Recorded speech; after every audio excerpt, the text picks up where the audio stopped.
નર્મદા જિલ્લાના ડેડિયાપાડા ખાતે કોંગ્રેસની જન આક્રોશ યાત્રાની જે આ જોડની જે સમાપ્તિ થઈ છે, આપણી સાથે અમિત ચાવડા છે, કોંગ્રેસના અધ્યક્ષ. અમિતભાઈ, કેવો રહ્યો લોકોનો આજે સમર્થન ને શું કહેશો એ બાબતે?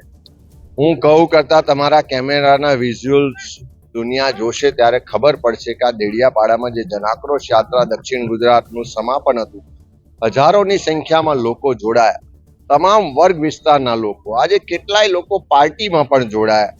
અને બધાનું કહેવું હતું કે અમે ક્યાંક 2022ની ચૂંટણીમાં ભ્રમિત થયા હતા, ક્યાંક કોઈના વાયદા વચનો ને ભાષણોમાં આવ્યા, પણ હવે ખબર પડી કે આમ આદમી પાર્ટી ભાજપની બી ટીમ છે.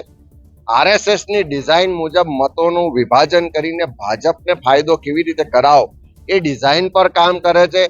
ભાજપ આરએસએસના ફંડથી પાર્ટી ચાલે છે ત્યારે ધીમે ધીમે કરતા ઘણા લોકો હવે પાર્ટી છોડીને કોંગ્રેસમાં જોડાશે, કારણ કે એક માત્ર કોંગ્રેસ વિકલ્પ છે કે તમારે સત્તા પરિવર્તન કરવું છે, તમારે વહીવટ બદલવો છે, તમારે આ ભ્રષ્ટાચાર અટકાવવો છે, તમારે આ તાનાશાહીનું શાસન દૂર કરવું છે, તો કોંગ્રેસ પાર્ટી એકમાત્ર પાર્ટી છે જે લડી શકશે ને પરિવર્તન લાવી શકશે.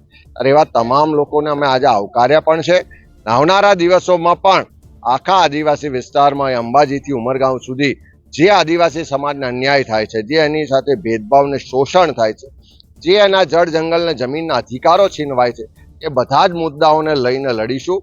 16 તારીખે પણ અમે આખા ગુજરાતના લોકોને ગાંધીનગર આમંત્રિત કર્યા છે જનાક્રોશ સભાના માધ્યમથી. આ યાત્રાઓમાં જે ફરિયાદો આવી છે, જે મુદ્દાઓ આવ્યા છે, જે લોકોની તકલીફ પીડા જોઈ છે, એને અમે ત્યાં સભામાં પણ ઉઠાવીશું અને વિધાનસભાના ફ્લોર પર પણ ઉઠાવી અને લોકોને એનો હક અધિકાર અપાવીશું. ખાસ કરીને આવનારી ચૂંટણીમાં શું હવે આમ આદમી પાર્ટી સાથે કોઈ પણ પ્રકારનું ગઠબંધન કોંગ્રેસ નહીં કરે? વિધાનસભા કે લોકસભા એકલા હાથે લડશે કે પછી ગઠબંધન થશે? વિધાનસભા લોકસભા હજુ દૂરની વાત છે, સ્થાનિક સ્વરાજની ચૂંટણીઓ આવી રહી છે, પણ હું ચોક્કસ વિશ્વાસ સાથે કહું છું કે જે રીતે ગુજરાતની પ્રજામાં પરિવર્તનનો મૂડ છે, જે રીતે આ યાત્રાની સાથે પવન ફૂંકાઈ રહ્યો છે અને જે રીતે અમારા કાર્યકરોની મહેનત છે, કોંગ્રેસ પાર્ટી બધી જ રીતે તૈયાર છે ને આવનારી તાલુકા, જિલ્લા પંચાયત, નગરપાલિકા, કોર્પોરેશનની ચૂંટણીમાં પણ ગુજરાતની જનતા પરિવર્તન માટે મત આપશે ને કોંગ્રેસને આશીર્વાદ આપશે. ખાસ કરીને મનસુખભાઈ વસાવા અને ચેતર વસાવા વિસ્તારના નેતા છે, એ વિશે તમે શું માનો છો? આ જ નેતાઓ પોતપોતાના ક્ષેત્રમાં લોકોએ ચૂંટેલા પ્રતિનિધિઓ છે. હું માનું છું કે બધા લોકોની જે અપેક્ષા હોય, જે આશા હોય એ મુજબનું કામ પણ કરવું જોઈએ, પણ જે રીતે અહીંયા જોયું છે, જે રીતે લોકોની ફરિયાદ, પીડાઓ, તકલીફો સાંભળી છે, એના પરથી એટલું ચોક્કસ કહું કે આખા આદિવાસી વિસ્તારની પ્રજા ખૂબ દુઃખી છે, ખૂબ હેરાન પરેશાન છે. એની ફરિયાદની ક્યાંય સુનવાઈ નથી થતી. ફક્ત વાયદા વચનો અને ભાષણથી પેટ નથી ભરાતું, એનાથી કોઈ ફ્યુચર નથી બનતું.